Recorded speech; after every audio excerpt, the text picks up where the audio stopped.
should be better. You should be able to hear me now.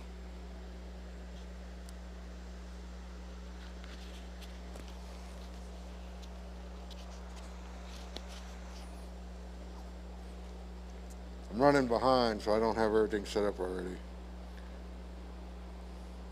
Story of my life.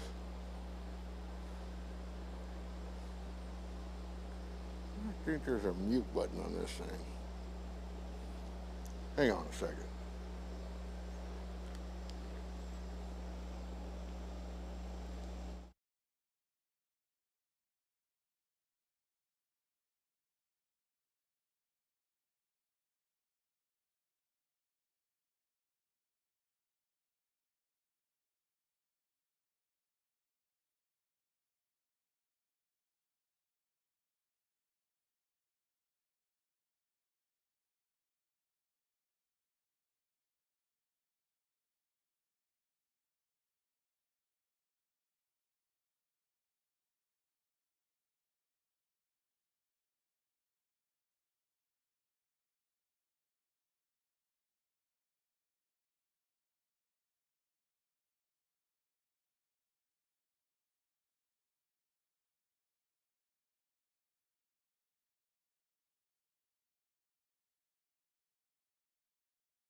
Sorry, I had to figure out my microphone situation.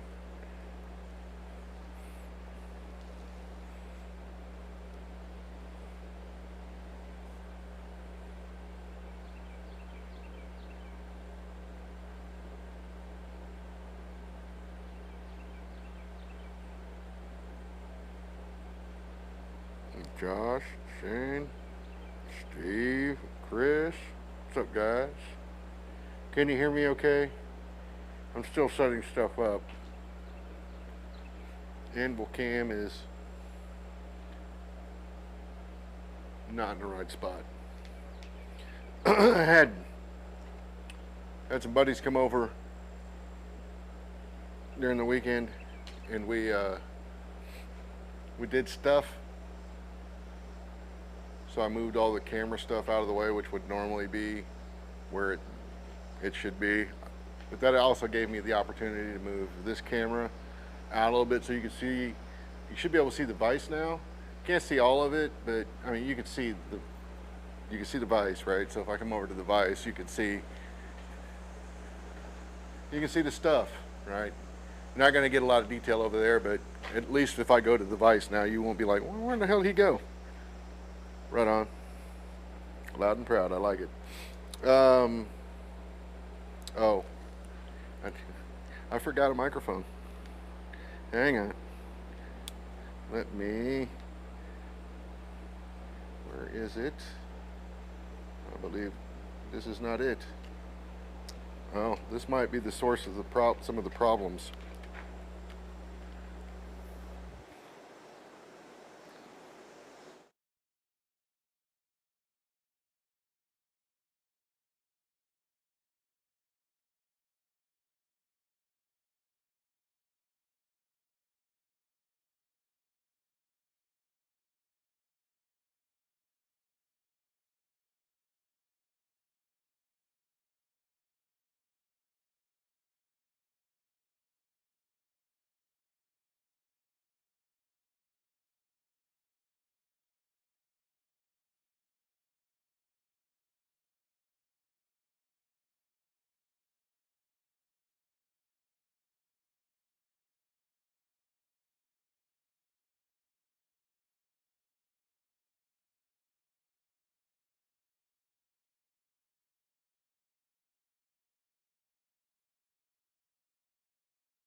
Okay, let's see if that's any better. Or maybe it's worse. This is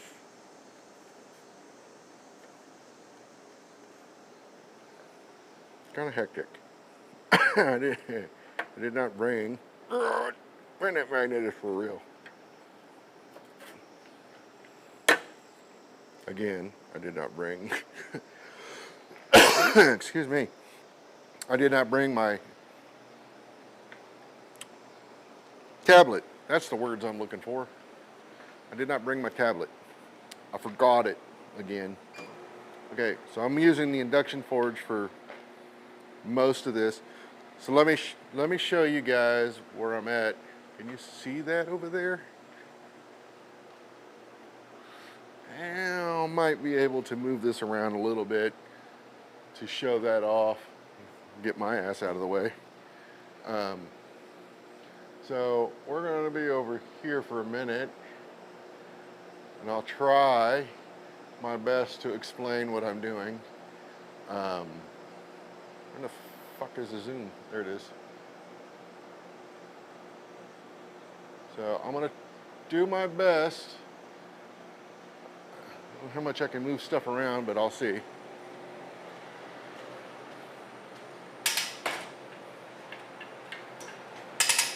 Oh, come on.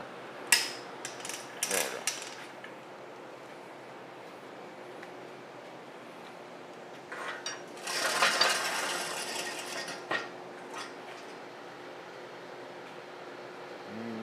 You don't need to see this side, but it would be helpful. And you can barely see this side because there's a vise in the way.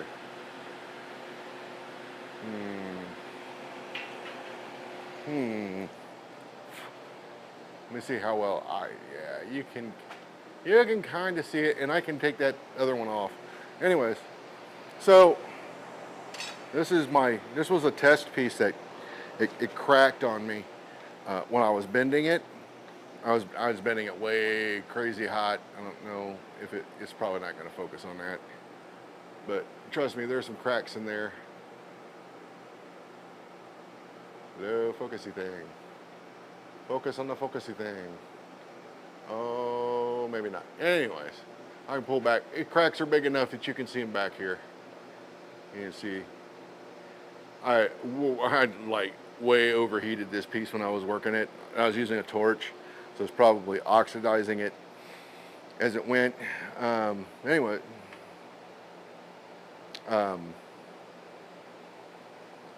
Yeah, Dustin, I got an induction forge. So this is the coil, and I will show you over here. There's this, I brought this forge in. This one's been outside. This has got the coil here, and it's got a ring down at the bottom, which you probably can't see. I'm not going to go through the whole trying to pull this thing over somewhere where you can see it. Sorry. So anyways, last week I forged a ridiculously terrible flower for the ring end. So I guess I should explain. Can I move this thing somewhere where you can see it? I got an idea. I have an idea. Amazing how much heavier this thing got when there's... Get off me. When there's stuff hanging off of it. I got an idea though. I can move it over here and then move the camera over here. Yeah, that's what I'm gonna do while I knock a bunch of crap over. Actually, it was just hanging on the forge, so there we go. You can see that. But now I gotta move this down. I don't really want to mess with this, but I'm gonna, because I think it's helpful. What the shit? There we go. It's just really tight. There we go. So, forge table, forge, coil, and then down here's the ring. I don't know how well you can see it. Trust me, it's a ring. It's about, I don't know, a little over an inch. And Brian Brazil did these 2 years ago, and I've been slacking ever since. So the idea is, and because this has been sitting outside for so long, this does not work very well right now. It needs to be kind of, shimmied a little bit, break the surface rust free. I'd been soaking the swing out arm in some sodium bisulfate. This is kind of like vinegar, but without the smell. It's got a smell, but it's not the same. Anyways, this just came out of that, so I'm going to. One of the things you don't want to do with your swing out is you don't really want to oil it. You want that friction fit. So let me find something to wipe this down with that's not completely soaked in oil. There we go.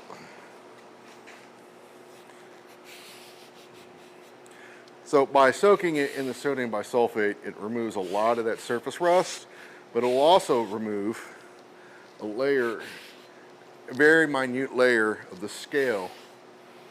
So should be enough for this to clear fairly easily now. Oh yeah, oh yeah. It's way better than it was. So this is the swing out.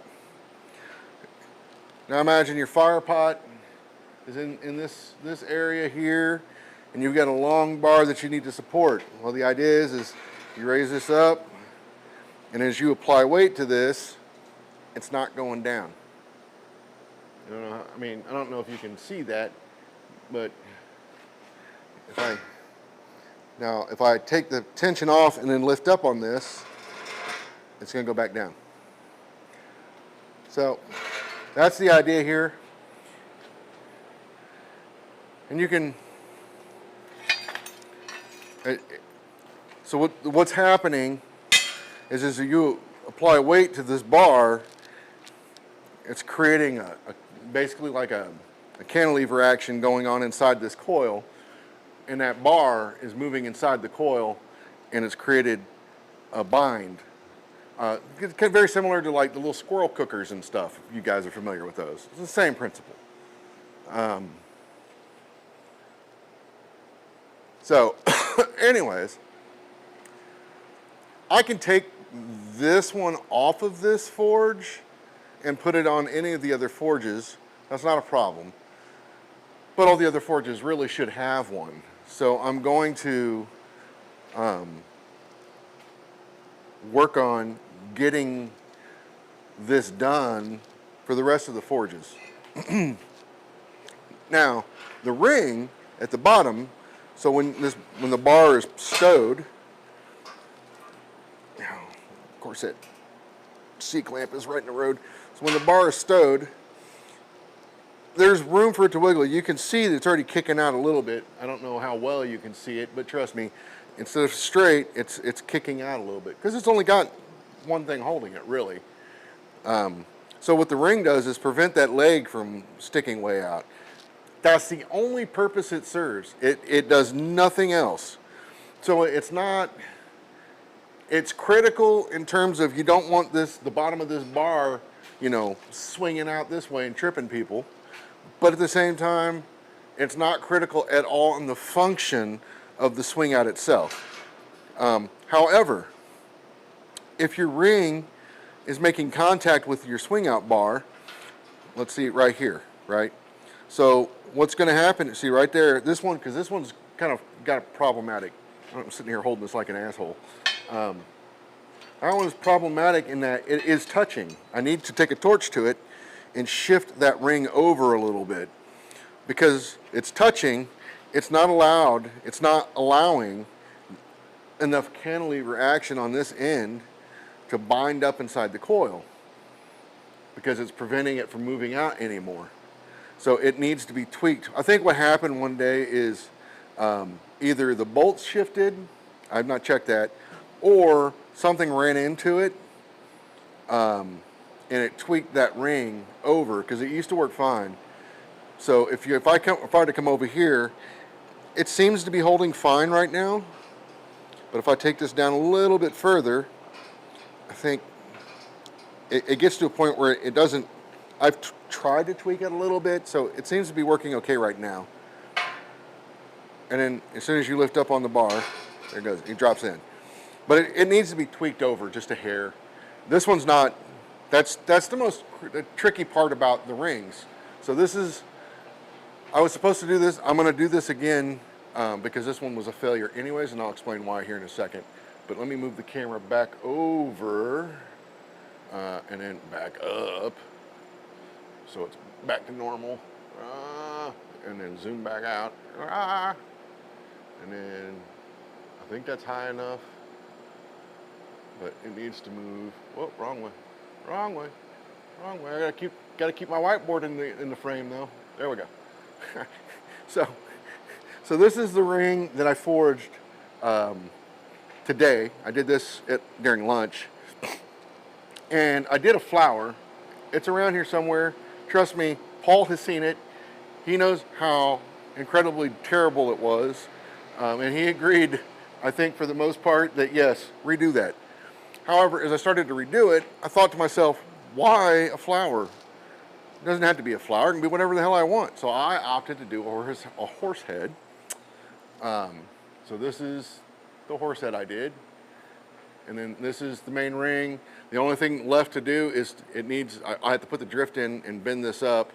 Probably could get away without having to put the drift in there, especially in the induction forge, but I need to bend this up at a 90 and then fit it to the forge leg. However, this is a failure, and I'll explain why. Because the swing out, the way Brian did it, it's kind of like like a backwards C, right? So there's the coil up top, then it comes down, the mounting plate essentially. It comes down, and then there's a hook that comes out. So it's like this. Mine is, I'm patterning it after Jonathan Pinkston's setup I saw over the weekend, and he has got basically like a reversed Z. So it comes, the coil is, well, I can show you. I did one. I'm sitting here trying to draw in the air like an asshole. Don't need this. Don't need that.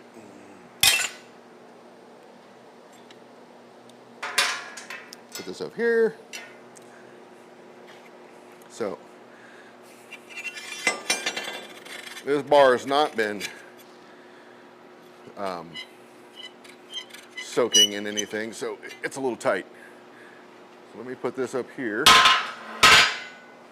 So this is the coil that I'm talking about. It's kind of like a reversed Z. Oh, here's the camera. There, I'm like pointing at the TV. So I got my hook. Right, and this will mount along the leg. It's not been drilled or punched yet. And this is a test piece, by the way. And then I've got my coil. This was done using, it looks like 1/2 inch round. This coil is, it would work. I don't know how long it would work. I think it would be fine, but I would be much happier with 2 full wraps of that material. You don't want, that's the other thing, you don't want to do too many coils. Too many coils is going to be straight, and it won't allow it to cantilever very much. So no more than probably no more than 3. 2.5 I think is more than enough.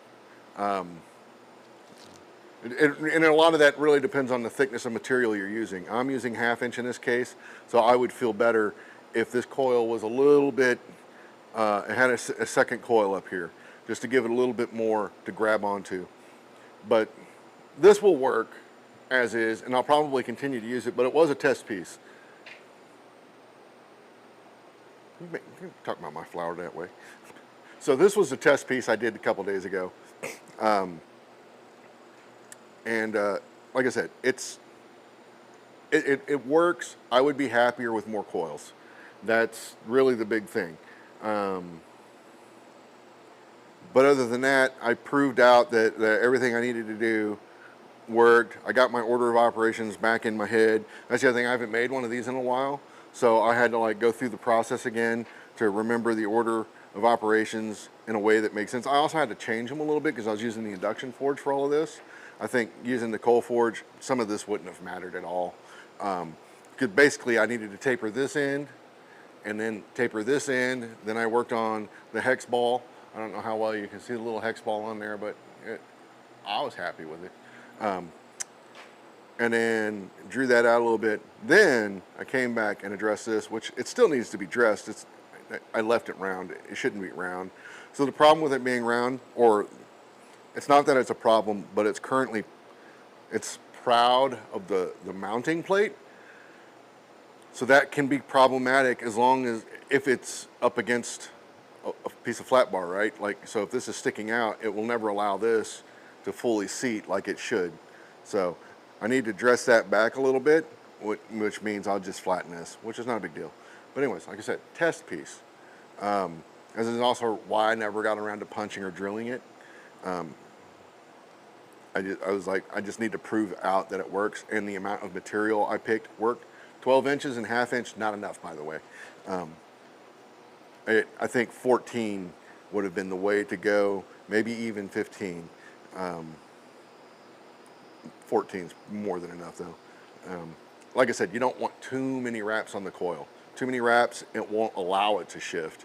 Therefore, it will never bind properly. So that was the test piece. That works fine. That's not what I'm working on. I wanted to, this will be in theory next week's project. And then, like I said, the ring that I forged, what the hell did I do with it? There it is.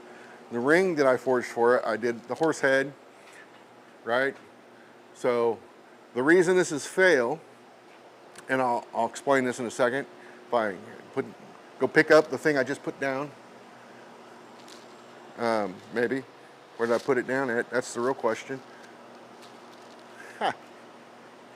What in the hell? I thought I set it right here on the vise. I think it slipped into the abyss. Anyways, man, it is muggy out here. So normally, like I said, the coil is in line with this, and then the ring bends up, right? In this particular case, this actually needs to bend out and over, because these are going to exceed the leg by maybe an inch. So they're going to sit offset from the leg about an inch, maybe even 2. I'm going to try to keep the distance as compact as I can, but it is going to be a thing. I literally just had that thing. That is crazy. Welcome to my shop, guys. This is what happens. Literally had it in my hand, set it down, and now I have no idea what I've done with it. Like, what the shit, man? What the shit? Anyways.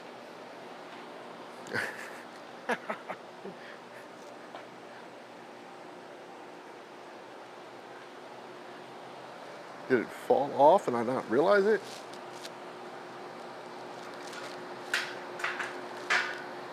Put that over there.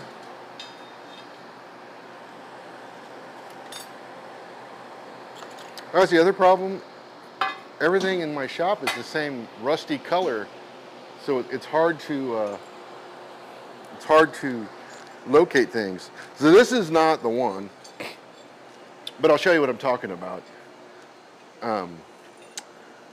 Like I said, this is the C pattern, I suppose. What's going to happen on the new version is this is going to swing out this way.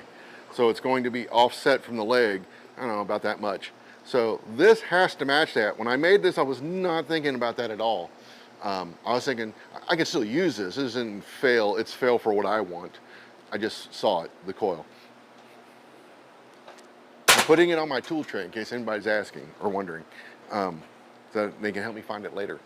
So as this is up here, see how it's offset from here, the way it is?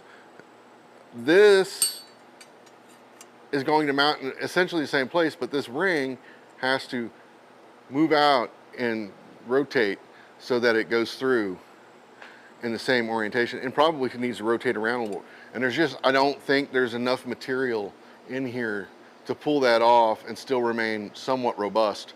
So I'm just gonna remake this and then leave more material here in this area to allow me to bend it where I need to bend it. The real trick to that now is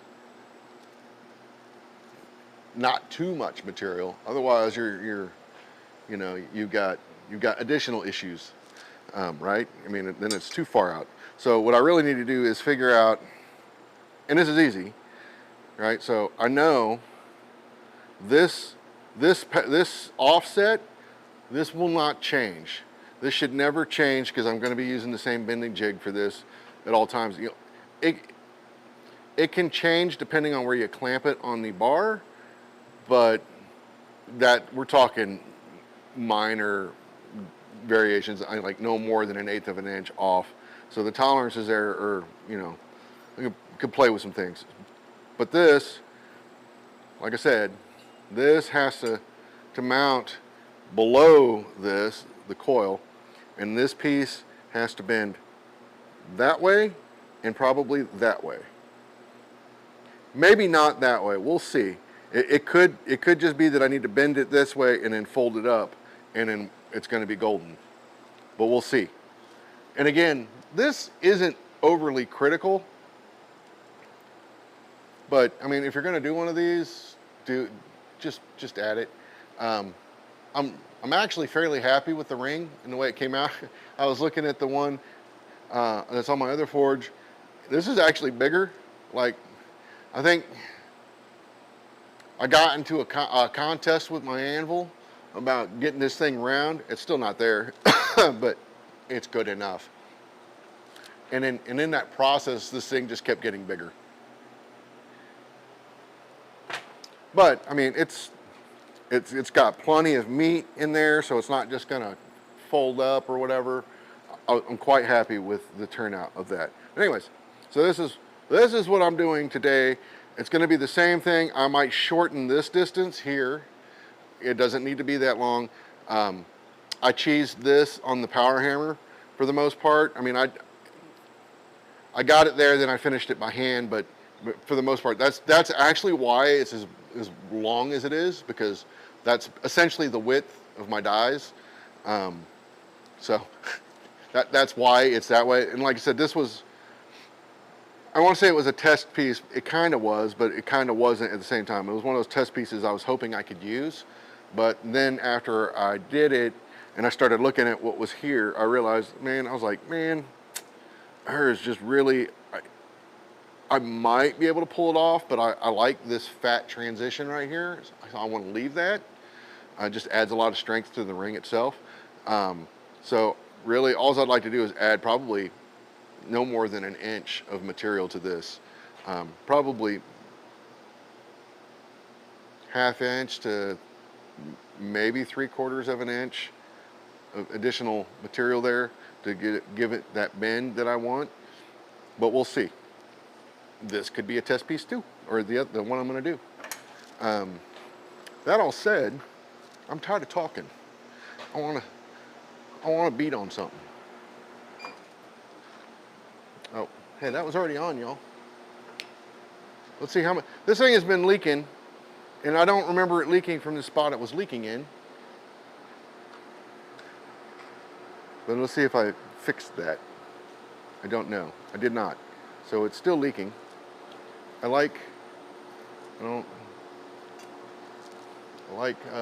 oh yeah, there's another thing I want to show you guys.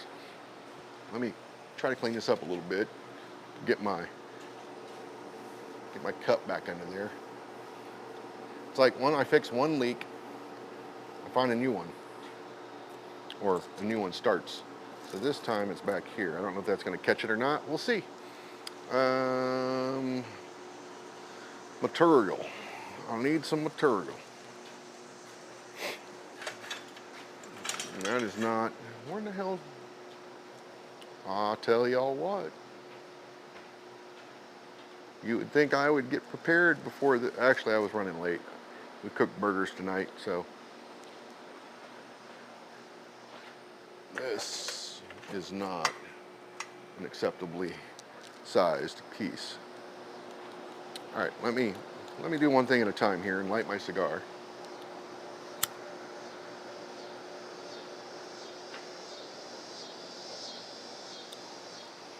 Got Troy's on. Hey. See, Thomas is on. Kevin's on.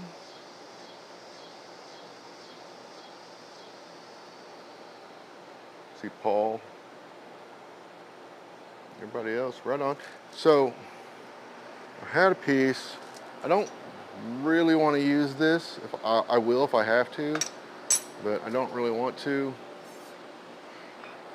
I don't know what I was doing here, but we can use this.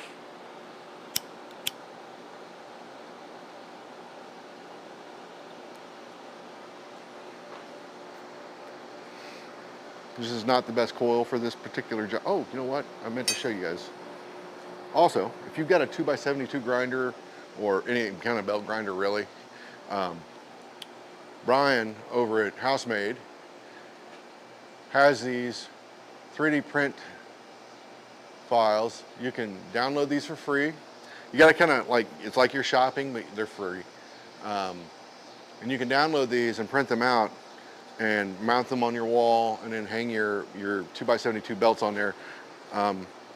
They don't bother me. I mean, I forged some, but these are actually kind of nice. So I've printed out a few. I'll probably end up replacing all the ones I forged and move them somewhere else. And then just switch to these because they're every bit nice. They're stout. There's a little spot here where you could put a label on them if you wanted to. They do take a minute to print on my older printers, but yeah, at this point I got 3, and I'm gonna start probably kick off 2 more before I crash tonight. So I'll have, 5 in the morning by morning time, as long as nothing goes wrong. And again, he's got a couple of other files as well. So just, poke around. He's got printable files, if you've got a 3D printer, obviously, or you got a friend with one. So this end, it's got a nice burr on it, but we can work through that.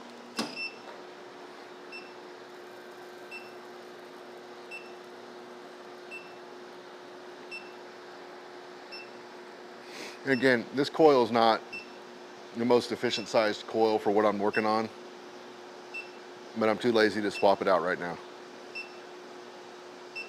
until it bugs me, and then I'll get unlazy. It's already starting to kind of bug me. But this is getting, come on, 30 seconds, it's already there. It's not even 30 seconds, to be honest.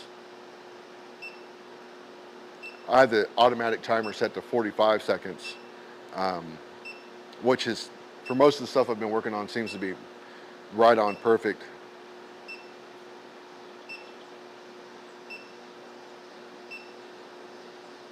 Right, so that's more than enough heat. I'll come over here real quick. All I'm doing is I'm just gonna chamfer these burrs back a little bit, take off these high points.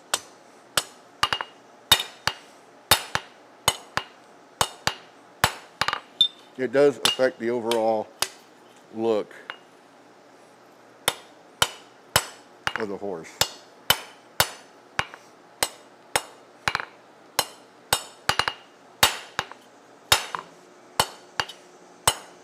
I normally just grind that off, but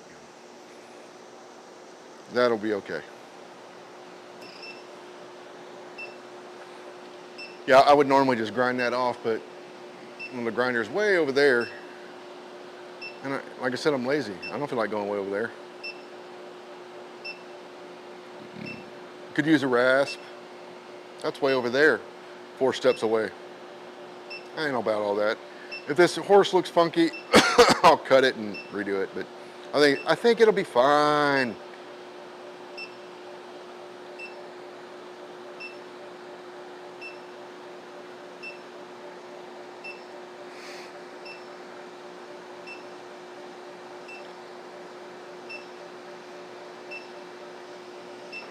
All right, we're on the right camera. We are on the right camera.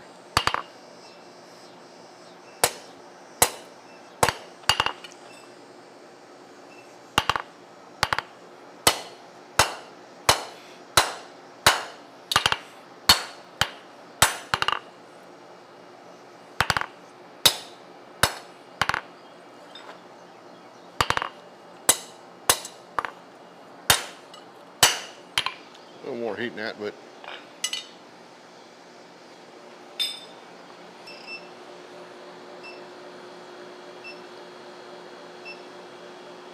one of the things I like about, one One of the things I love about this induction forge is I don't find myself trying to eke every little last bit of heat out of a piece that I'm working on, because I can come right back over here and have it lit back up in seconds.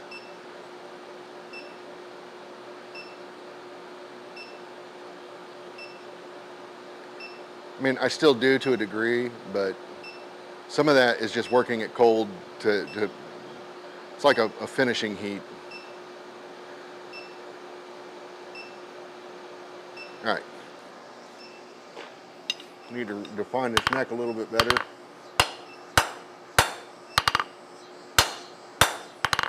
That's better.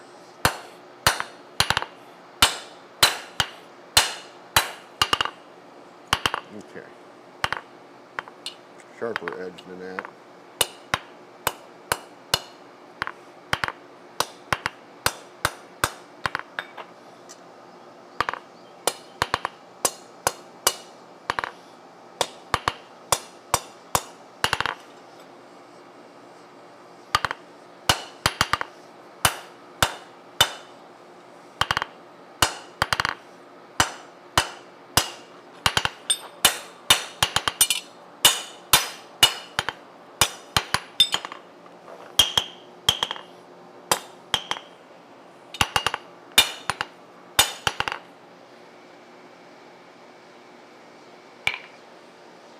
Okay.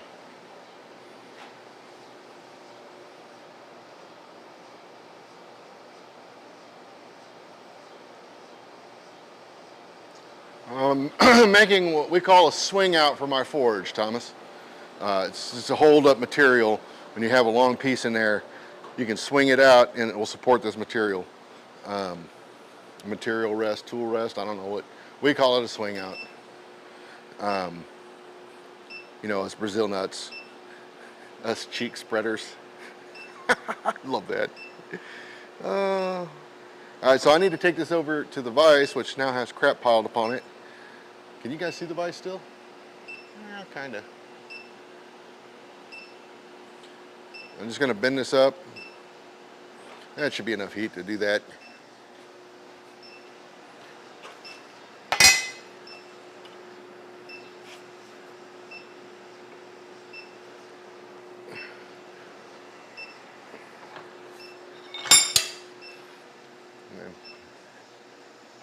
Just bend that up.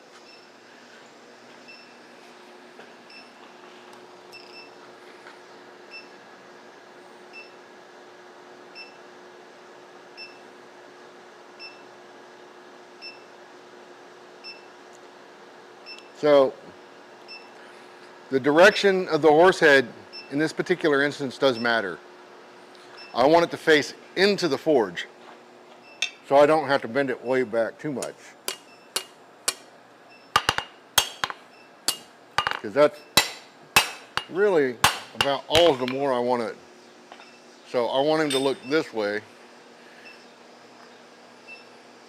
Because if he's this way, then he's sticking out the edge of the leg, and I don't want that.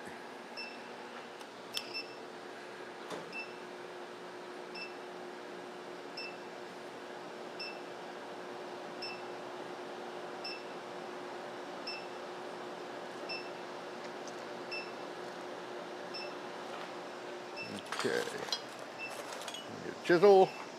So I want him this way.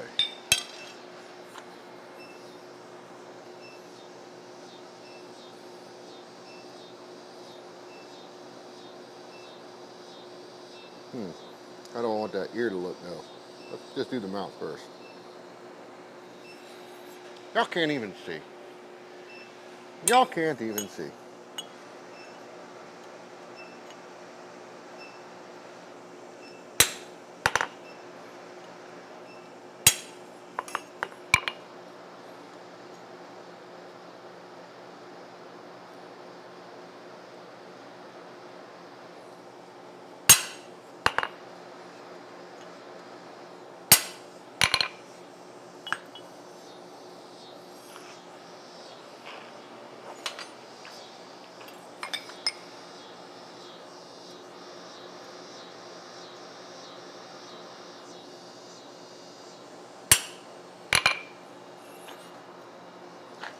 Ooh, I tried to shear that off, didn't I?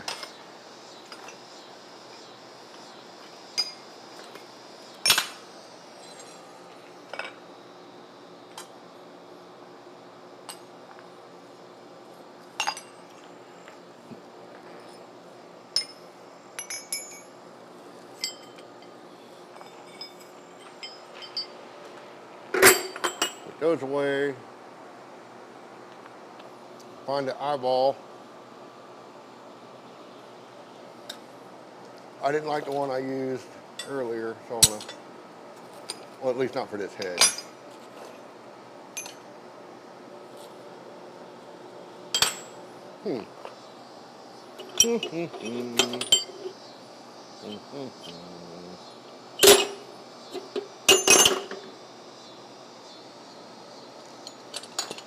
Thought I had it out.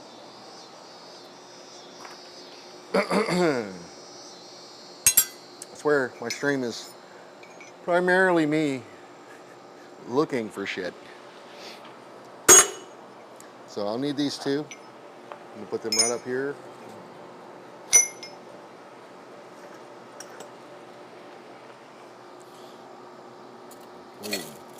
We moved my punches so they weren't in the way of what was going on. I'm not sure. It makes me want to put my tray back over here. That has nothing to do with me losing shit though. That's just me losing shit. Anyways, eyeball fullers. So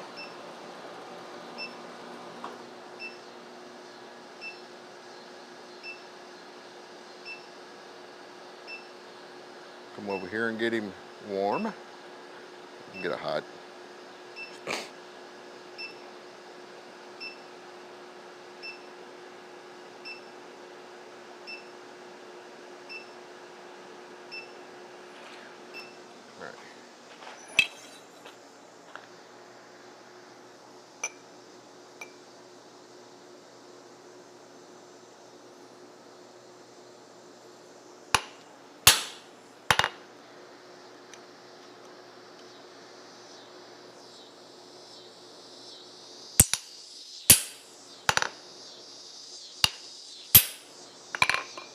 There we go.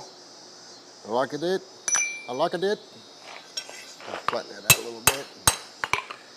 And that fuller, need to define this ear a little bit. This is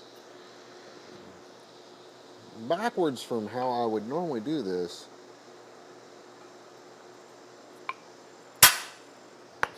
And it shows. Let's try that again with less doo-doo.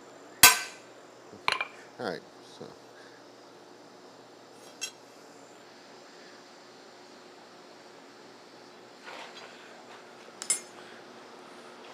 Still doo-doo, but hey man, if somebody gets down and is looking at this ring and evaluating my horse head, that person, well, you guys know what they can go do it themselves. I'll try to keep it somewhat family friendly. Try. Getting the wrong part hot. So let me see, there we go. All right. When the magnet pulls on your piece, it's just a little weird.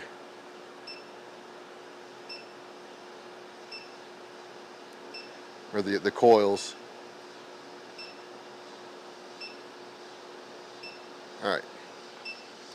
I don't need this crazy hot right now because I'm just basically kind of marking right now.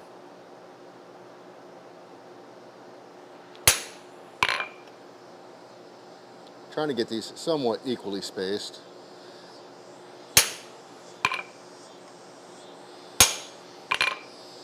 Somewhat. I never really do a great job of that. Like that one right there. All right. So now I just need to take those a little deeper. Oh, you know what? I forgot his cheek. Let me nail that real quick so I can move on from the face. And then I'll isolate just below the main like I did on the other one.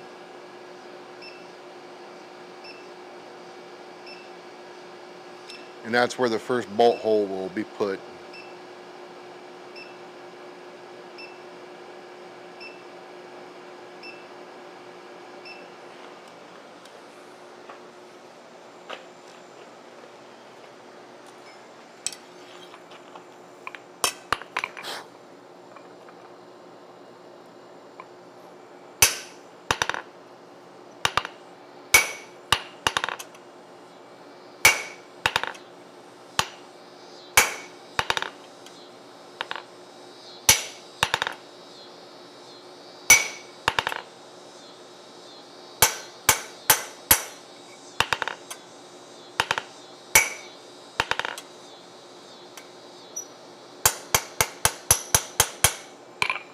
Ain't nobody ever gonna see that. I don't know why I'm like planishing the inside of that divot.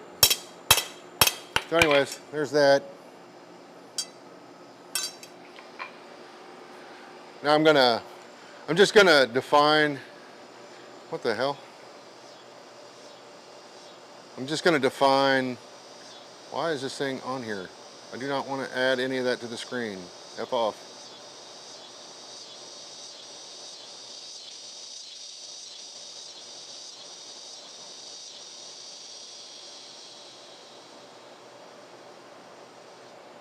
Wait a minute, now what? So not that you have been playing with the induction, now that you have been playing with the induction forge, it's not like better or worse. I mean, honestly, out of all three forges, I prefer the coal forge still. But it's undeniable the convenience factor of being able to come out here, press that button, put a piece of steel in here, and within 45 seconds, it's at a forge welding heat. Well, I mean, that depends on the size of material and your coil and everything, but you guys know what I'm saying, right? My gas forge takes a good 20 minutes to get fully up to temperature. I mean, once it does, it stays there and it holds well, and it does a great job. It's a great forge. But I consider it more of a, not that this isn't, but I consider it more of a like production run. Like I'm gonna make, 12 pairs of tongs. I'm using the gas forge for that. And I don't, honestly, out of all of them, if I were to rank them, coal forge, induction forge, gas forge. I don't mind. I like a gas forge when, I mean, it's handy when it's handy, right? I mean, that's undeniable for which, depending on what you're doing. But I also don't like the fact that it gets everything way hotter than I really want it to. Not hotter than I want, but not where I want it. You know what I'm saying? Like, I don't like having to cross my hand over this heat. Ugh, that sucks. But the like if you're doing tongs, for instance, right? You're getting, sometimes this is what you want, but sometimes you're getting the whole bar hot when you don't really need to. If you're banging them out on a power hammer, that makes a lot of sense though. If you're working by hand, getting 9 inches of material hot makes no sense at all because you can't forge all of that in that time.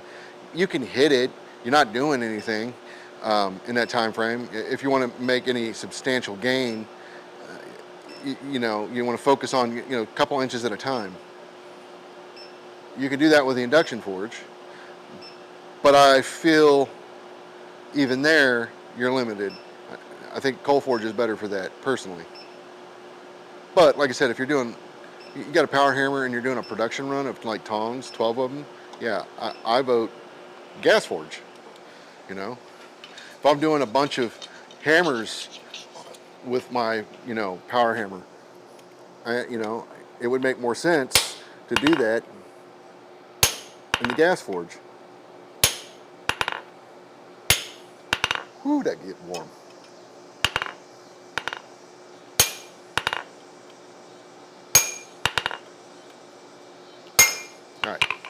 I'm not gonna spend a lot of time making those. It's a thing that's sitting on the bottom of my forge.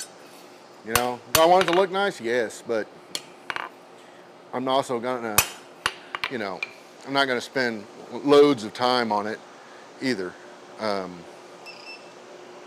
yeah, I think anybody that's serious about forging would do themselves a favor to have all three at their disposal. I understand not everybody can do that. And if I were in the suburbs and running a coal forge wasn't really an option, then gas and induction forge would be what I'd have to roll with, and that'd be fine. I mean, you can get work done that way. Lots of people just use one or the other. Um,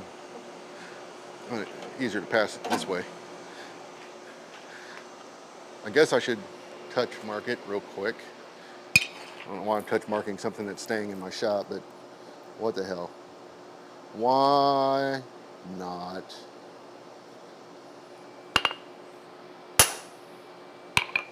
So, there's that. There's the horsey in all his fiery glory. I'm not going to bother brushing it right now because it's going to take a bath in the sodium bisulfate.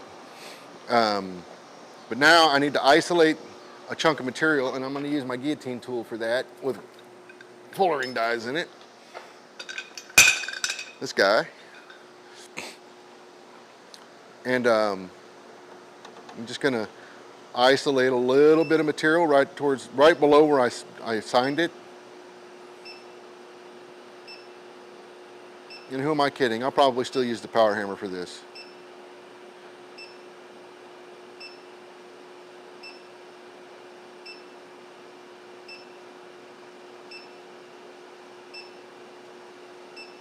But I still want to isolate it with the guillotine tool.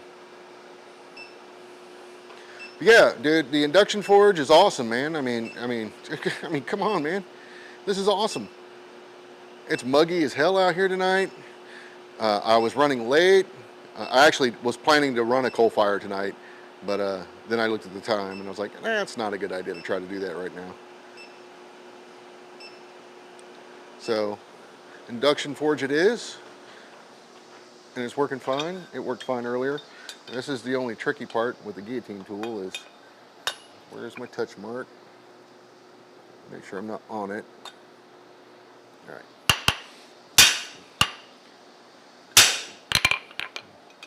Give her the old 1-2.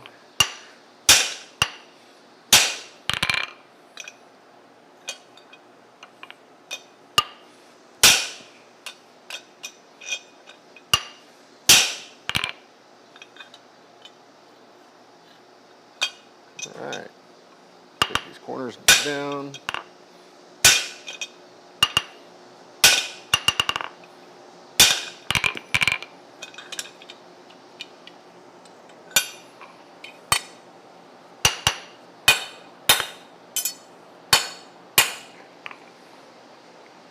Damn near perfect. Oh man, I have an idea. All right, so anyways, that's where we're at with that. Let me switch to the other camera. So where I'm at, isolated. So idea time, right? I'm gonna leave a little pad, then forge it back down, and then leave another little pad, and then blah, blah, blah. So the little pads will be what I punch. So, oh man, it is really dark over here, isn't it? Here we go.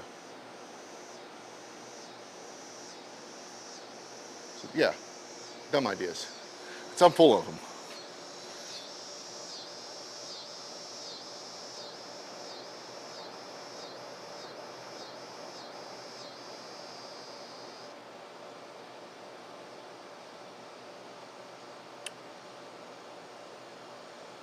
Yeah, the induction forge, you're definitely going to pay for what you get. You can DIY one for less than $1,000, and they're fine. I think the biggest complaint I've heard with them is you're going to run, your duty cycle is greatly reduced in comparison to the coal iron one. Let me preface that. Coal iron is not doing anything special with these induction forges. I'm pretty sure these are and they look like US Solids rebranded. And I get it, they've got a business to run. But what they're doing smartly is they're incorporating a heavy duty industrial chiller with them. And these things have a 100% duty cycle. I mean, we've run this thing all day Sunday. We ran it all day Sunday. Never once. I mean, I don't think it ever got over 76 degrees on the coolant. I don't even know how hot it would have to get before it shut down, but it's far from that. So that's one of the things that I struggle with, right? Like, I understand the coal iron version is expensive. It is. There's no ifs, ands, and buts or about any of that. It's expensive. I'm the kind of person, there's certain things that I'm willing to spend money on, and then there are certain things that I'm just not willing to mess around with, and or spend money on. There's things that I'm willing to DIY and work on and build myself, and then there are things that I would rather just, here's money, give me a working thing so I can get on to doing what I would rather be doing. This was one of those cases. Yes, I could have assembled all of this, minus the fancy chiller. I would have had to go with something different, and probably could have built something every bit as capable for less than $1,000. That being said, I paid the extra money and got what I got. I haven't had I have no complaints with it. It's done everything I've asked it to do, and I'm sure I've asked it to do some dumb things to this point. It works great. But I'm the same way, like with my forge, right? Could I have bought, and I do have one, but could I have purchased a cheap $250 forge, and will it get things hot, and will I be able to forge with it? Yes, I have one. I have a Hales forge or something like that, or I don't know. It needs to be relined, but I have one, and that's what I first started with. It worked fine. It did the thing. It got the things hot, right? Did the thing. But relining it is a pain in the ass that I didn't really want to mess with again. So when I finally got around to, it looks like one of my 3D prints just failed.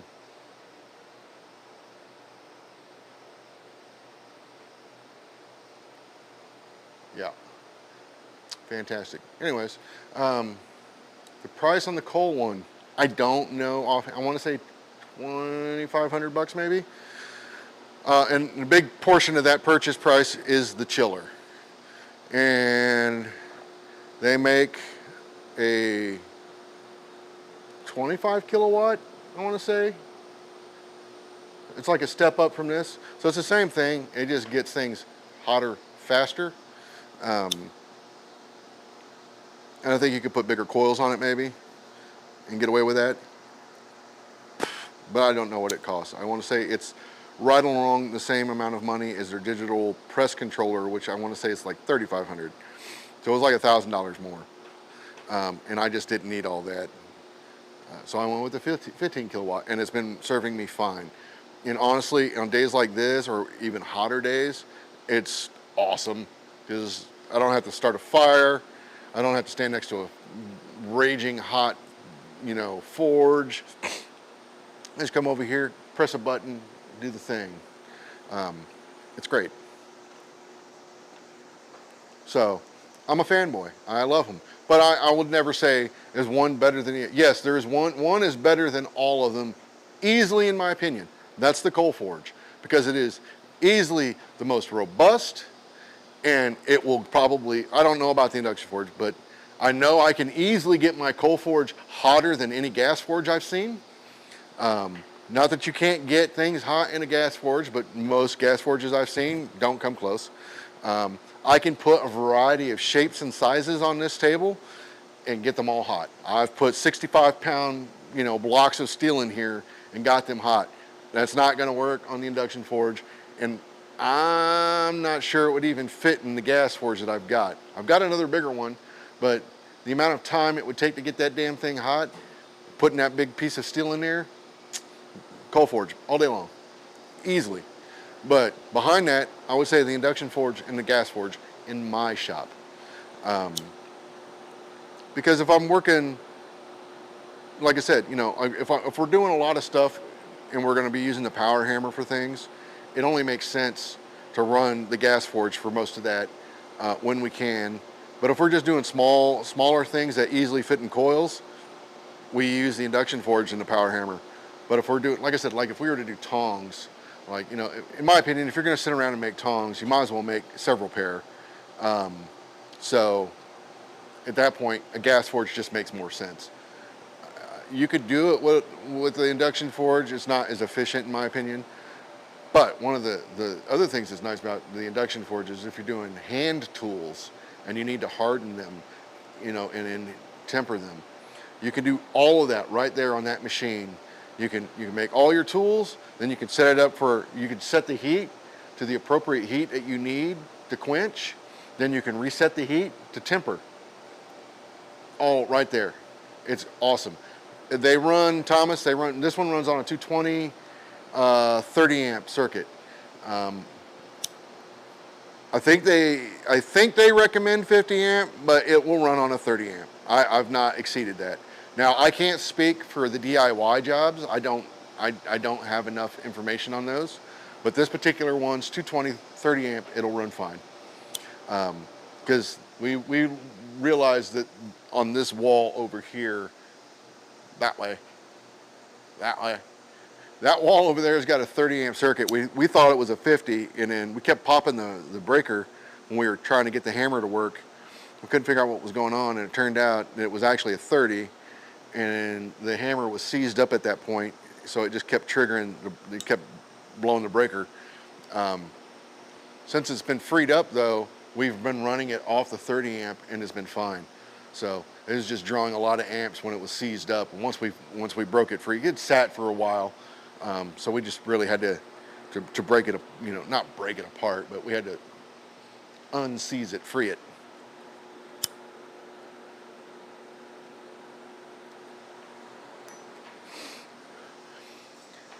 But yeah, Thomas, I think, look at Derek Melton. I mean, it's all he uses is the induction forge. He makes small things. He keeps most things relatively small. He does everything in the induction forge now. So, I mean, it's a game changer for sure. Being able to take a piece of steel, I mean, like, okay, here's a great example of something I couldn't have done. I definitely couldn't have done this in a gas forge, and it gets tricky in a coal forge. Here it is. This is no more than, I don't know how long that is. I mean, there's my hand on it, right? So 6, 7, 8, 9 inches long. This is all of 9 inches long. Imagine trying to get this in your coal fire and being able to hold it with your bare hand and work this ring. You probably could do it once or twice, and then you're going to need to put a glove on, and then you might get one more heat out of it before you've got to quench this off. I was wearing a glove. I was just wearing it already. I was doing something else and I had it on, so I just didn't bother to take it off. But I never felt the need to quench this off as I was working this ring, and this took, I don't know, I'm not practiced in this, by the way, but this took me punching, took 2 heats. So let's say 2 heats to punch it, 2 heats to drift it open to about a little over an inch, and then I think 3 more heats to get there. And I wasn't rushing or anything. I was just, you know, I would get it hot, go do the thing, get it hot, go do the thing. So I would, you know, through all that, I was just wearing a Kevlar glove and never noticed. I mean, I could feel it was getting warm, but never really noticed it. So that's another thing, right? So I can hold this little piece because I'm only getting this hot, right? All I'm getting is this much hot. So to pull that, I've not seen anybody pull that off in a gas forge, getting just that hot. It's doable in a coal forge, but it's a little trickier. You can do it, especially if you've got a mop. You can put a mop over this and keep it cool. The other nice thing is when you're punching a bar, right, I only need to get this spot right here hot. I put the appropriate size coil in there. It's just going to get whatever the size of that coil is hot. That's it. I don't know that you're going to pull that off in a coal forge, and you're definitely not pulling that off in a gas forge. And to be able to do that when you need precise holes, precision punched holes, That is very valuable. Before, the only way I could really pull that off to that level was using my torch, and that gets expensive really quick. So, yes, I'm an advocate for the induction forge. If you're serious, go to Derek Melton's website. I think it's just derekmelton.com, and he's got a whole write-up on induction forges, and I believe how to assemble one, or at least links to that information.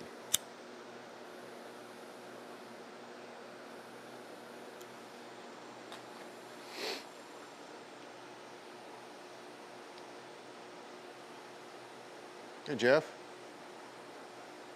So I hope that answered the questions on the induction forge. I am by no means an expert. I just like it. But like I said, coal forge, induction forge, gas. That's the order currently in my shop. In the winter time, the induction forge might not see as much action because I don't want to be cold. So firing up the gas forge at that point makes sense to me. But right now, it's hot. So firing up the induction forge makes more sense to me. So check this out. We're essentially cold. You know what? We'll make sure we're cold, and we're going to see how long it takes.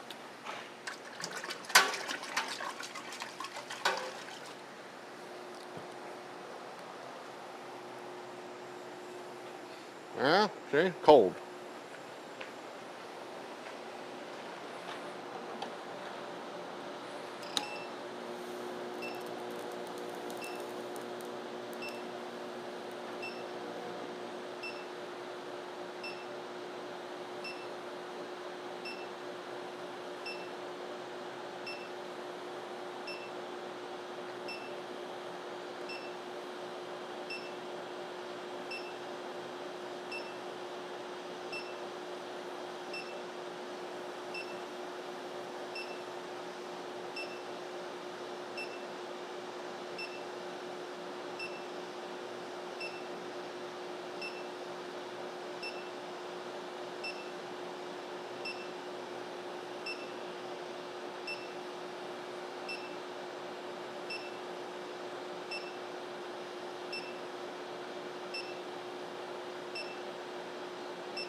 That was a full 45 seconds. If I was using a smaller coil, that would have gone much quicker.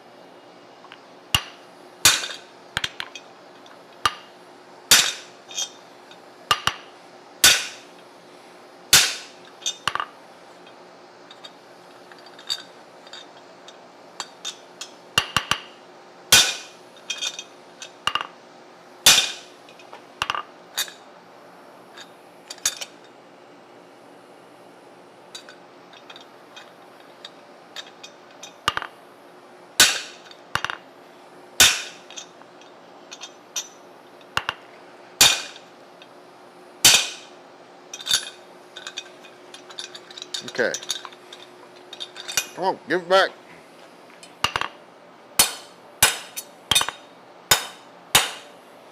So, now I got this little pad I'm going to use. This is what I'm going to punch for my bolt.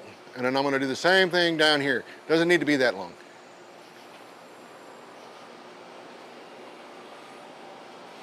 And again, if my coil was smaller, this would heat up much quicker. But also, when it's already hot, it heats up pretty quick.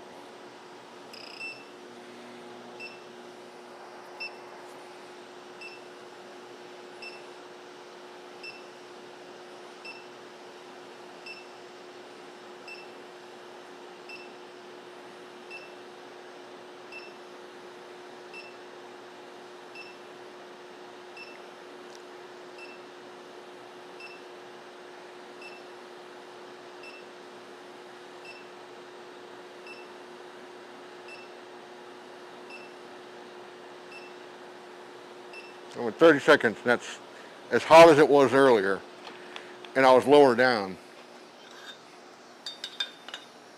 Okay, so there's that.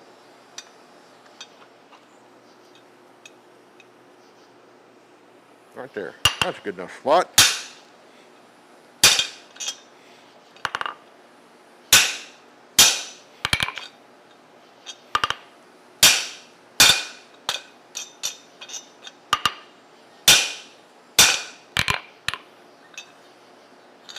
good enough for me. Yeah.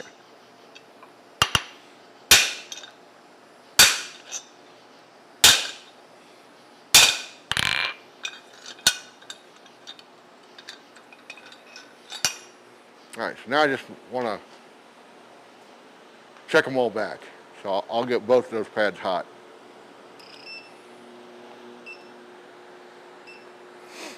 I guess I could have made them the same size, but I did not.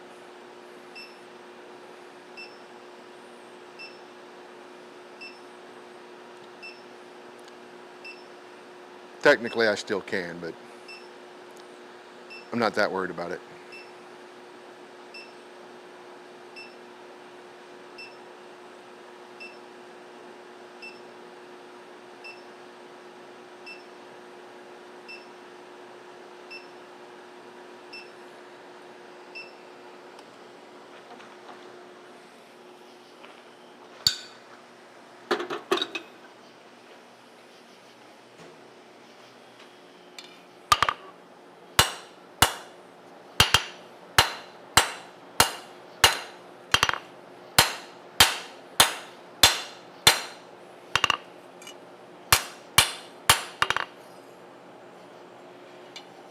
That's where we're at.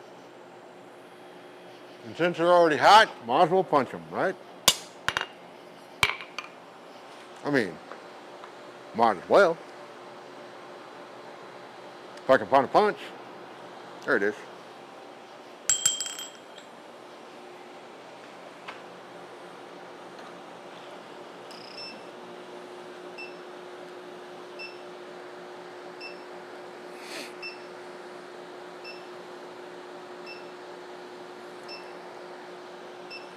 It's marking heat.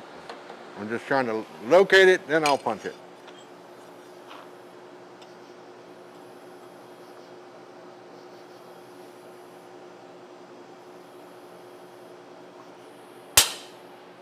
Good enough. And do the same down here.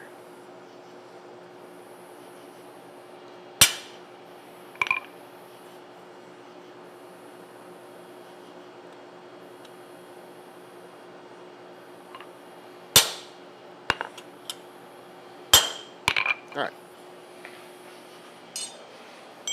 Now we'll punch them.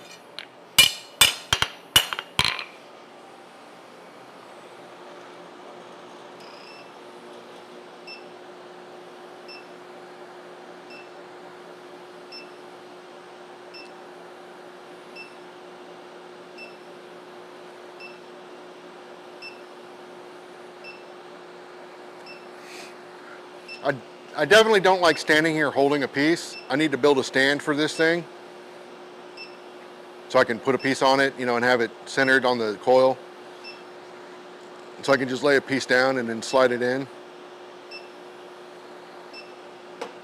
That's just me being lazy though.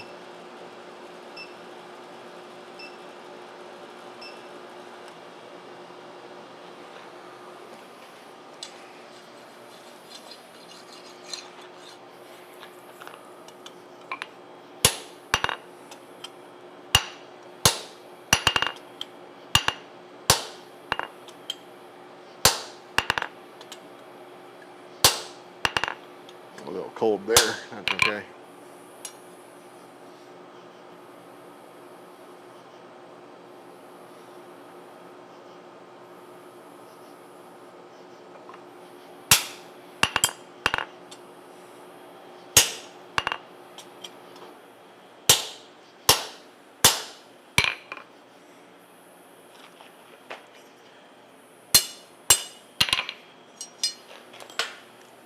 Get my little knocker outer over here.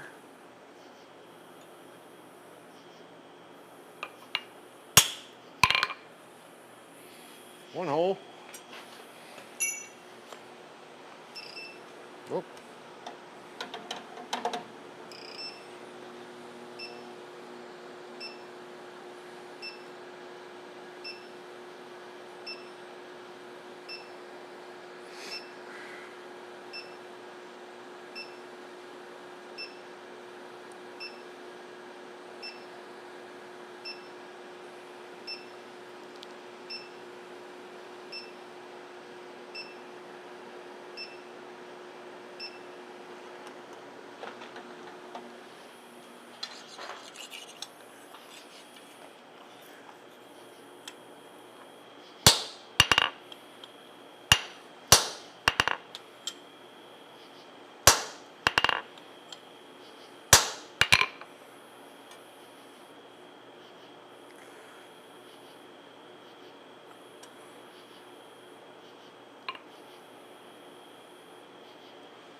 Oh, where'd my knocker router go? Found it.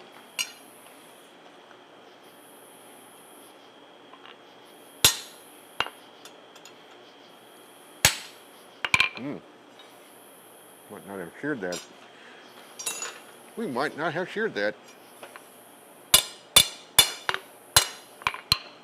No big deal. We'll just give her the old whackaroo from the other side and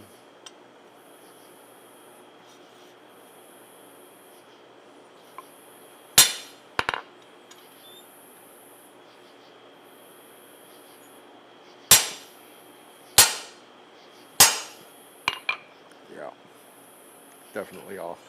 Okay, let me get it hot. Looked like I was right on it, but I were not. El Correctio coming up.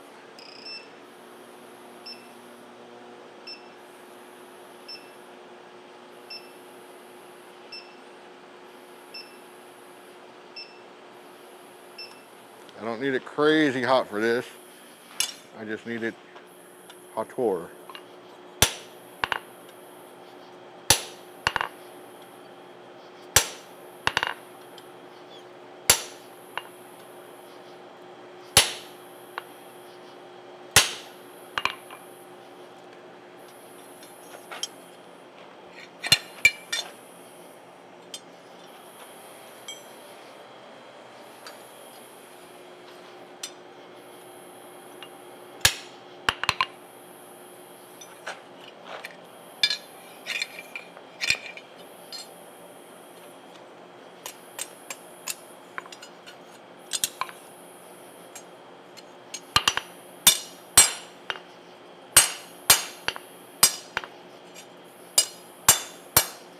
Okay, now we have holes again.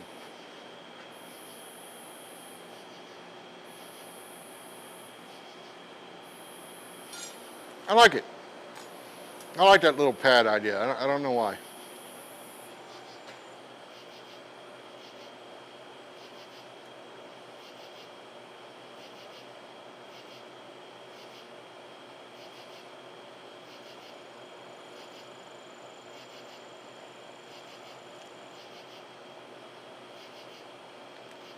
I've used oxypropane down at John Perilou's shop, but not in my own shop.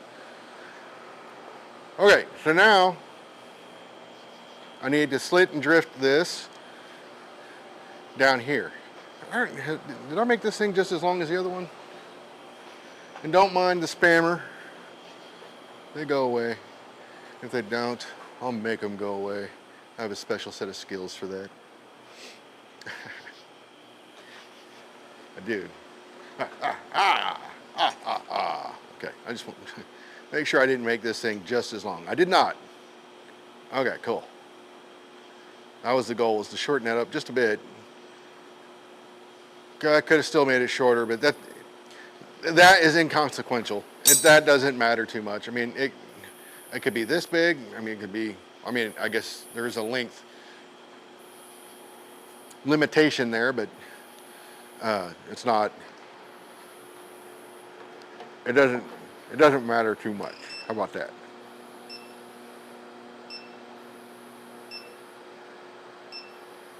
Same as before, I'm just marking. And I'm using a fairly large slot punch for this.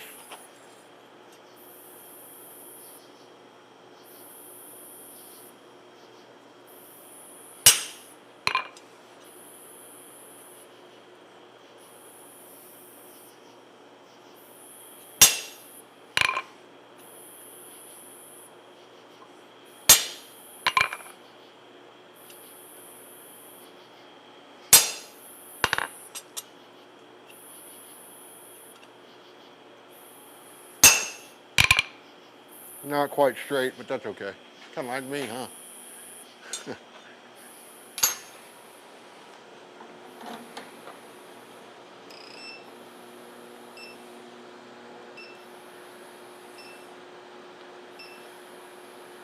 So once I get this punched, and drift it open to about 1 inch.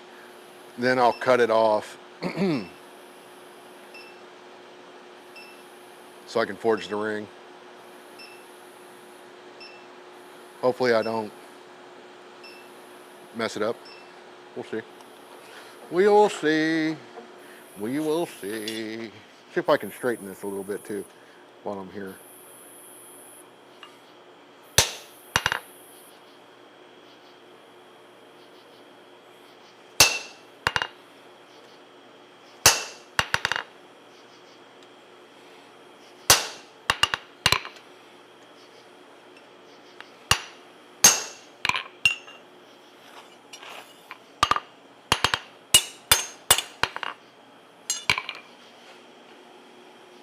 Yeah. So now it's straight tore, much straighter. I don't know if it's, oh, it's not perfectly centered, but good enough. Good enough.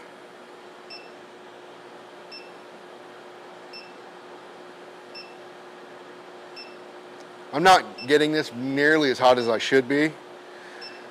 Part of that's the coil size. This coil is just too big for what I'm trying to do. But like I said, I'm being lazy. And once I start doing the ring, I'll actually need this coil. So it's kind of a damned if you do, damned if you don't kind of a situation right now.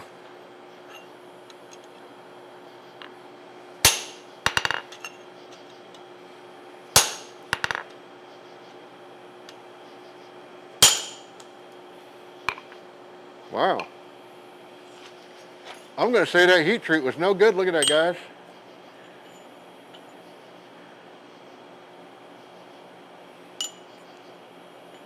I did not properly temper that or something.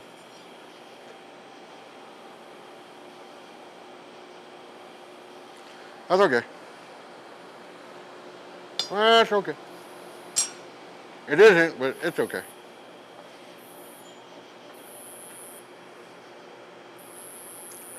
Well, I mean, the grain looks fine.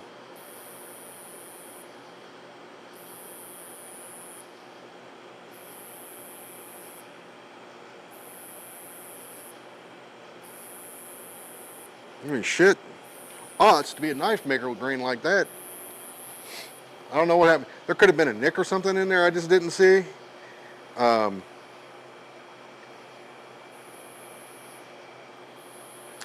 I don't know. I'll make a new one. Not right now, though. Hopefully I've got something I can replace that with, punching wise. Those are too small. What about you? I think you'll do just fine. I'll have to overlap my shearing blows, but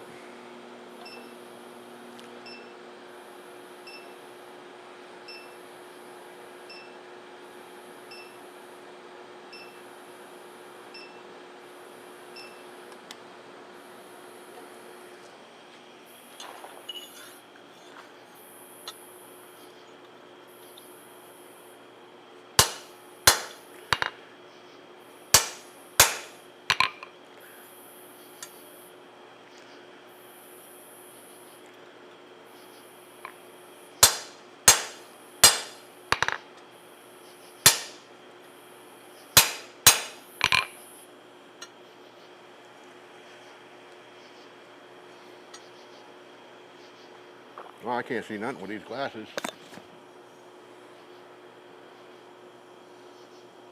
Trying to get my cheaters. I don't know where this slot punch came from.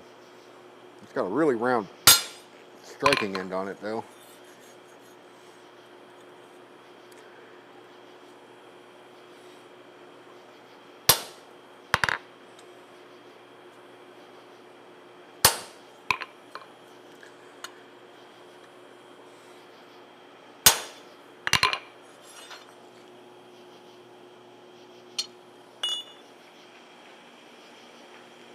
Yeah, that's a lot thinner than the other one. This is going to be fun.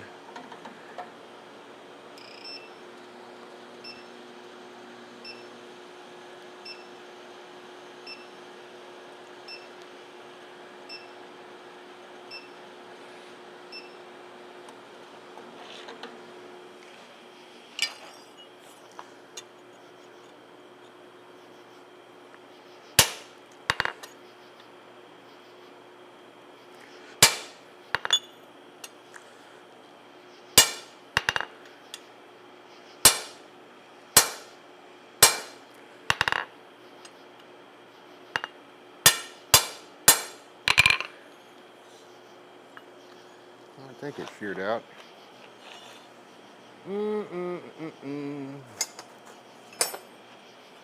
We'll see.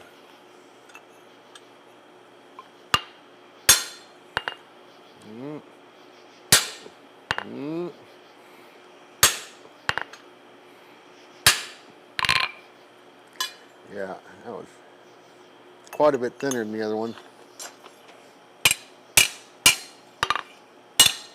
That's okay. It'll ring. A little bit of rag in there. It's not too bad though.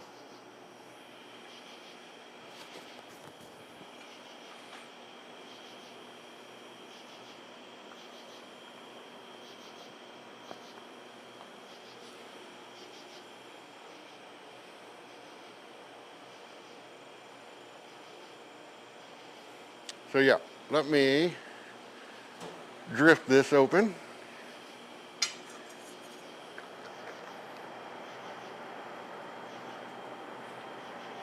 Get my slot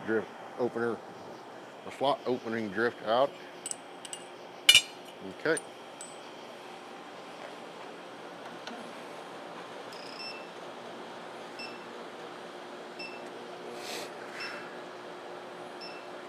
So yeah,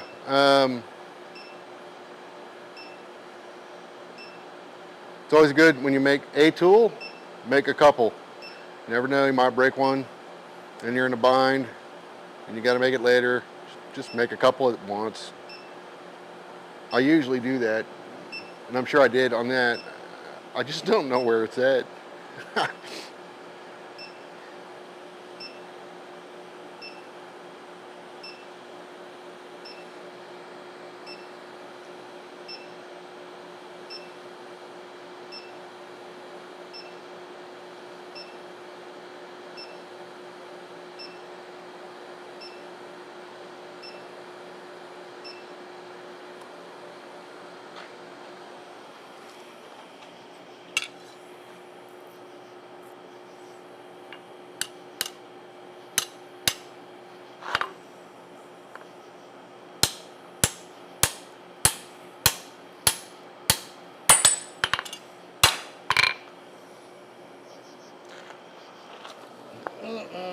Not a hole.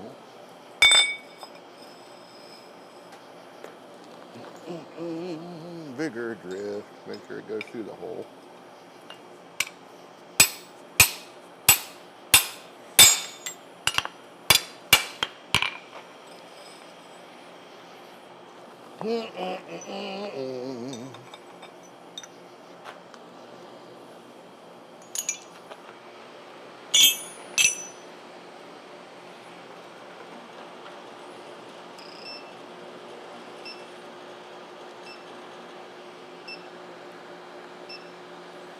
And I don't know if I need to go as wide on the ring as I did on the other one that I did today.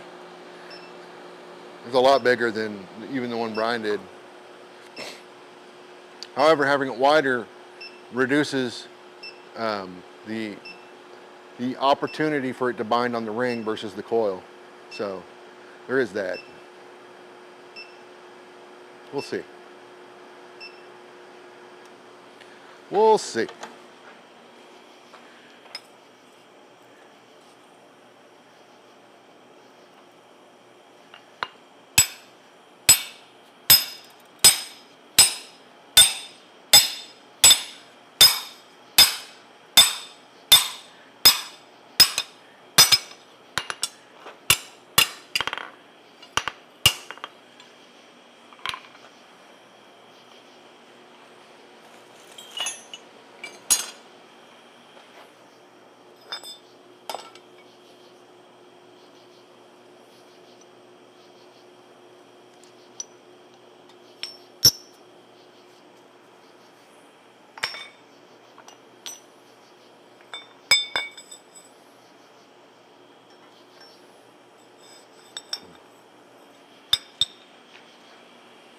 Get off me, bug.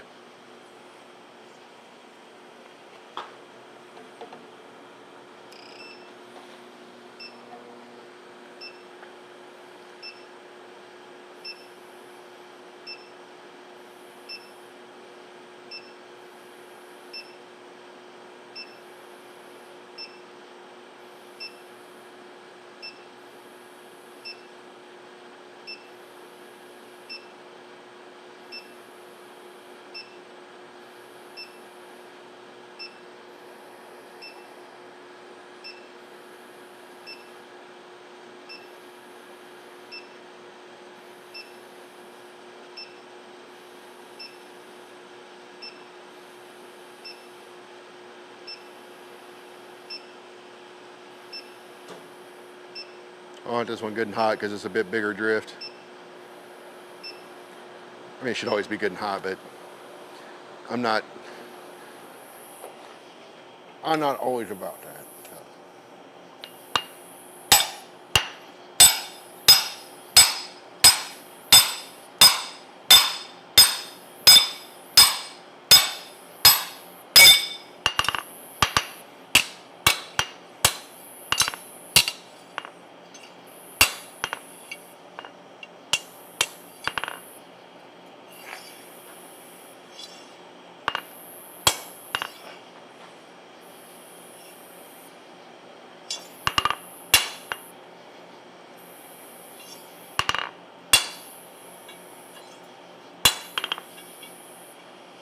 All right.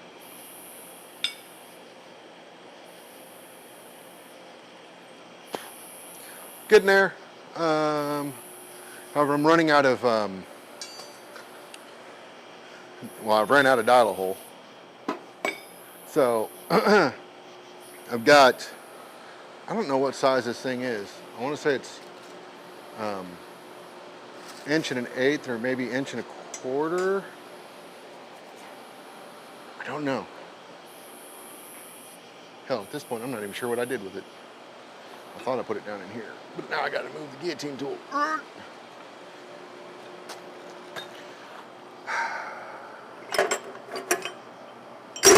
did not put it down. Where did you put it, Dodo? Oh, there it is. Right before my eyes. I don't know. Inch and an eighth, maybe? Anyways, I'm going to this size next. But that will not fit through my Hardy. So I'm just going to have to go back and forth on it. Oh, you know what? Actually, I've got a Hardy tool block.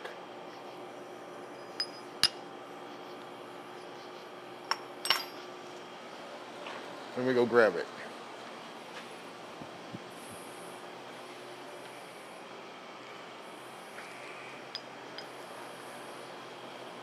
That's not it. Well, yeah, it is. Just. I still won't be able to. There's this bug is attacking me. Oh my God. Leave me alone. I'll have to run it through two sides, both sides. That motherfucker, I'm fighting with this bug, y'all. Wants to fight. I got my stick though. Fucker.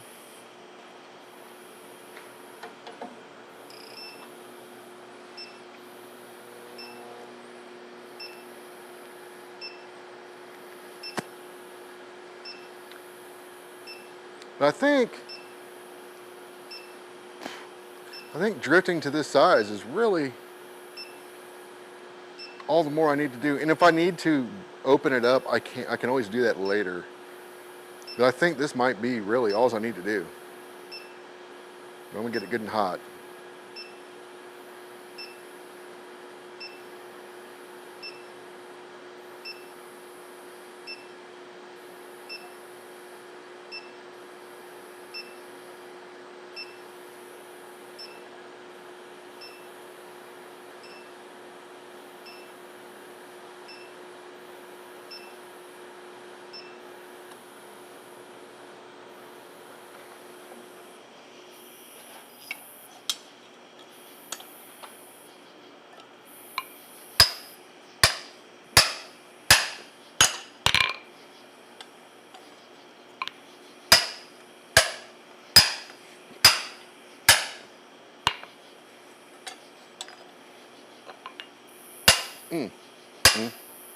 That is toasty.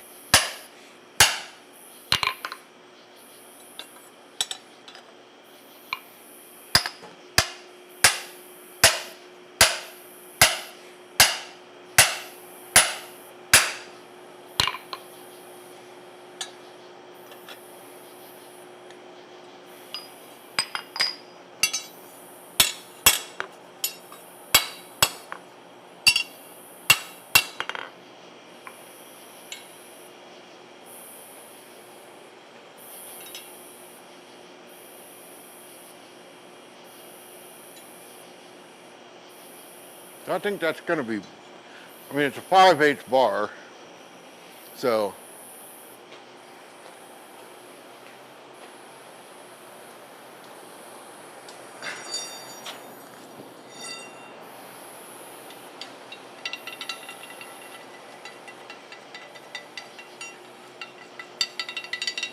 mean, I think that's, if I get it right, I mean, that should be fine.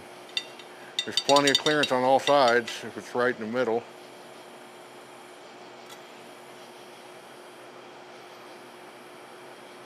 I think that's good. Like I said, if I need to make it bigger, I can always make it bigger. Hey, Bill. So, yeah, if I need to make this any bigger, I can always do what I did with the other one and just forge it over the horn. It's not that big a deal. But I really think that's all the more big it needs to be.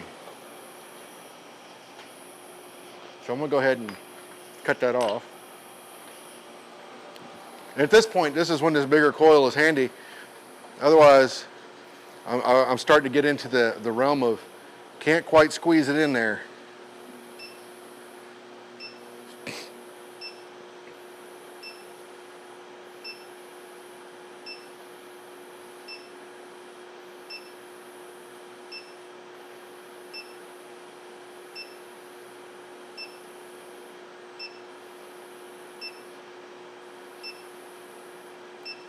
I also leave a little tab on the end, which I can grind or file off after the fact, or if I need to resize this ring, I'll leave it and then just forge it back in.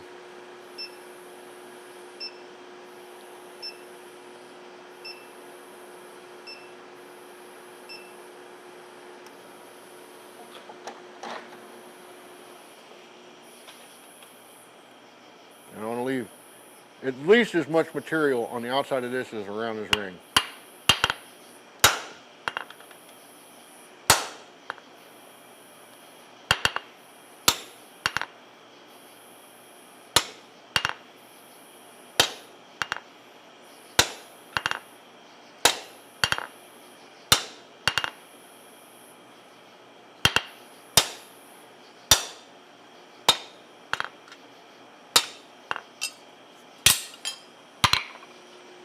Okay.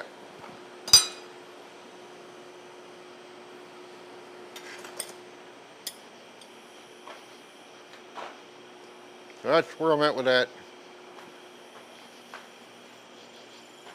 Oh, wrong camera. So that's where I'm at with this. Now I just need to bend this up. I just realized what I did. There's enough meat in this one. I think I can extend this taper out a little bit. I didn't leave enough space in here for the, or did I? Because it's got to, like I said, it's got to bend and essentially twist.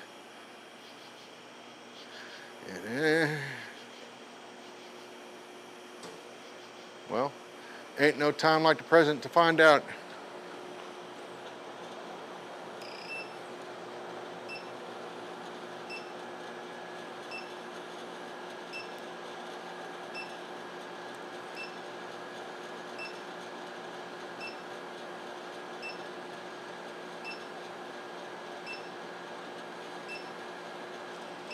So I'm going to twist it first. And I'll do that at the vise.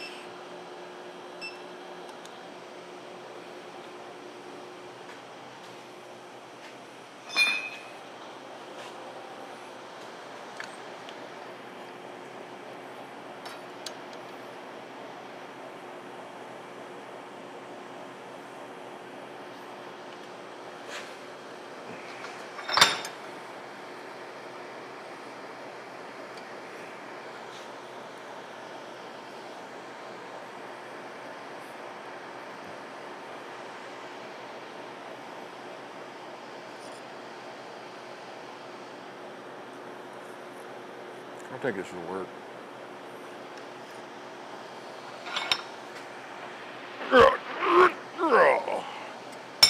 Okay, so it's twisted.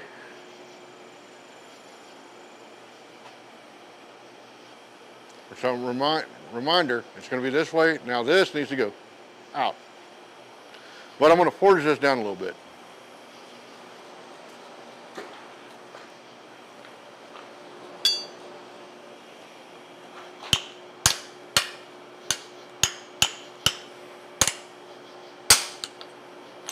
Out there.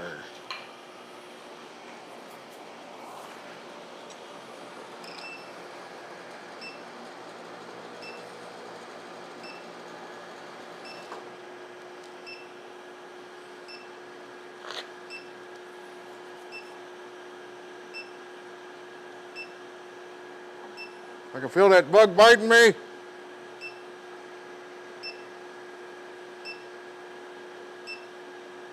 Oh, bastard.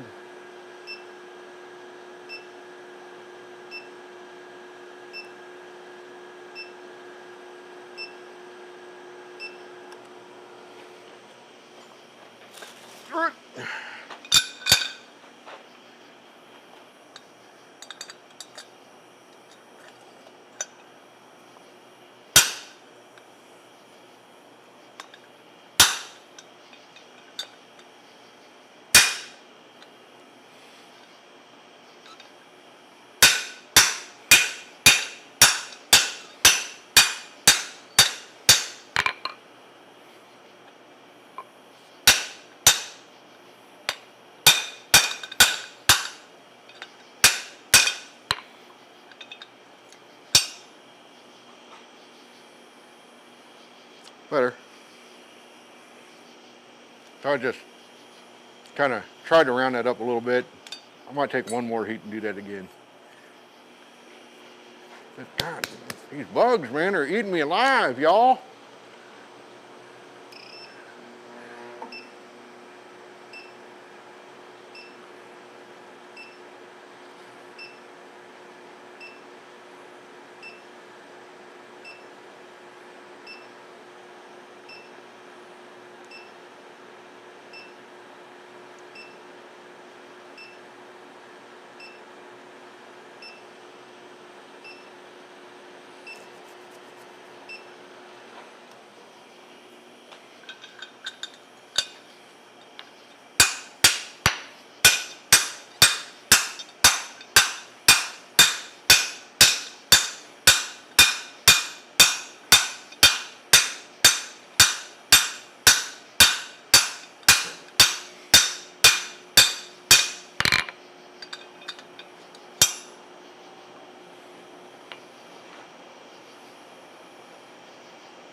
Like that better.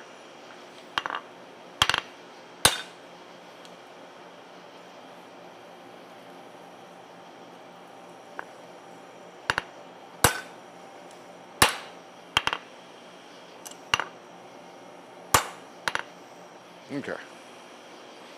That's where we're at with that.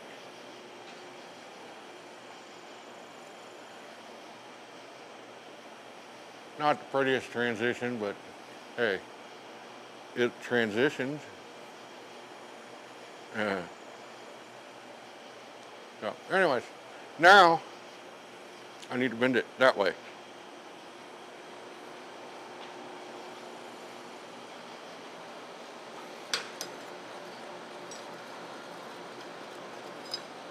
Make sure I remember it needs to go away from the horse.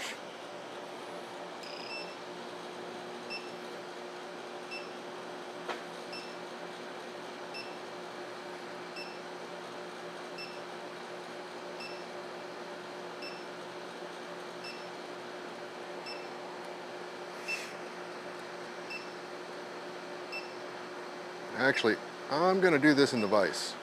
Get a nice tight bend right there. Get as much length out of it as I can. There we go. I've got it started anyways.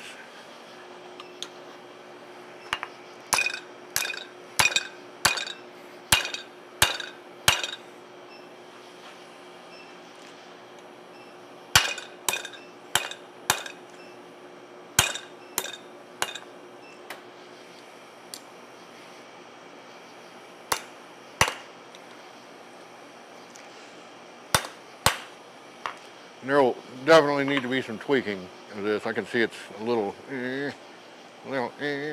Anyways, that's it.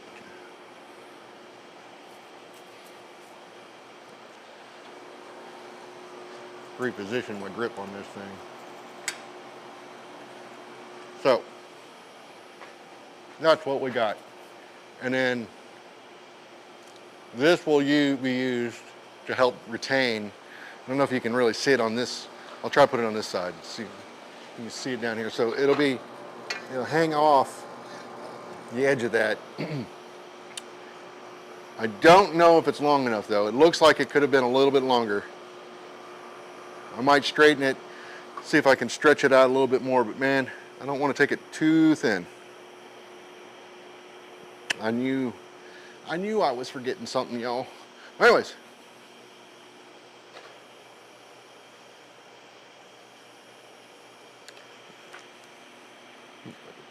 Oh, you like my llama shirt? Actually, I did not go. My buddy Jot, actually I think,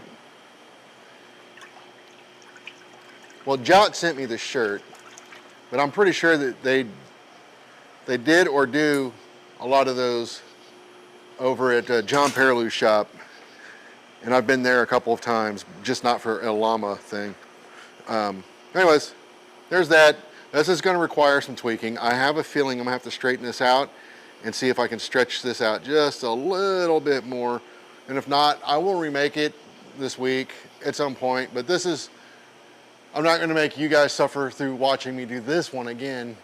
If I need to make it longer, that's what I'll do. Otherwise, there's enough meat in this right here that I can turn this into a bottle opener or something else.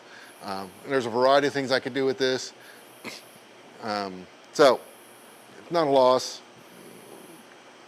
I'm not big on the horse head myself anyways, but he's not bad. He's not bad. I've done better.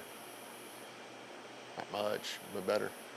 So anyways, there's that. I'm gonna put this over here on the forge so I know where it's at. And then next week, I'm not gonna start it now, but next week, I'm going to, my plan is to do the coil. And then I did a test piece out of 1/2 inch. I don't think 1/2 inch is big enough, to be honest, for the coil. I think it would be big enough. I think it needs more wraps than what I gave it. I think had I used 5/8 or 3/4, the wraps that I gave it would have been fine. But I think being 1/2 inch, I think it needs at least 2.5, if not 3, to be a good coil. So I need to figure out the size for that to get what I want. But I'm not going to make you guys suffer through it. What's going on Friday, Bill? Does the fair start Friday? It doesn't start this Friday, does it?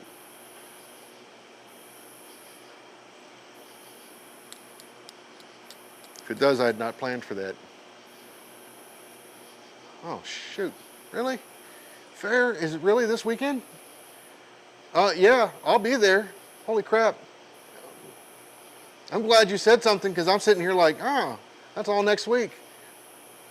I mean, you're not. Oh, I don't have it showing on here. I have it. Doop-de-doo. I had it. Band calendar. What is this tasks BS? I think I accidentally removed it. Because me and Paul were looking at it like last week. Anyways, yes, if it's this weekend, I'll be there. I legit thought that started next weekend though. Anyways, yes, Bill, I will be there Friday. And then Friday, Saturday, Sunday, unless something comes up, that's my plan for the rest of the fair, except for the last weekend, I think. I can't make, something else is going on that weekend. Oh, my band has a show that weekend in Frederick, Maryland. If it was a local show, I would still be able to make it, but we're going to be in Frederick, Maryland, so we're going to leave Friday and come back Sunday. Otherwise, I'd be here for that. But so that's the last weekend of the fair, I think. So I'll miss that. We'll talk about all that crap. Well, Bergen will be there, huh? Right on. He's a good kid. Is he a kid anymore? I don't know. They're all grown up so damn fast.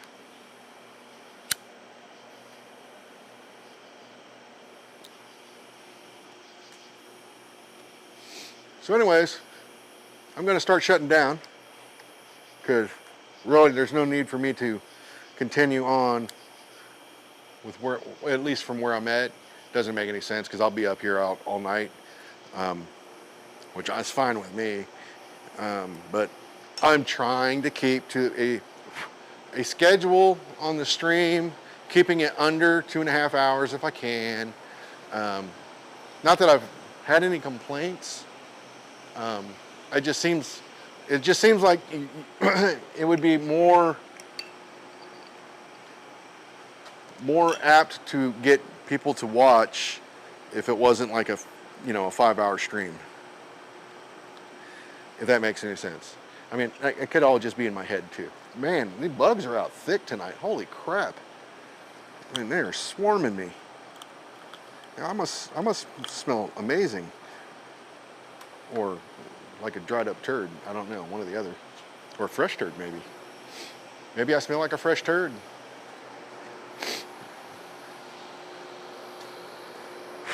But they are getting thick in here.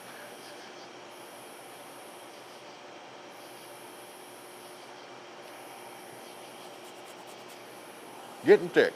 So anyways, thanks for hanging out. I'll see you on Friday, Bill. And in the meantime, y'all do what y'all do.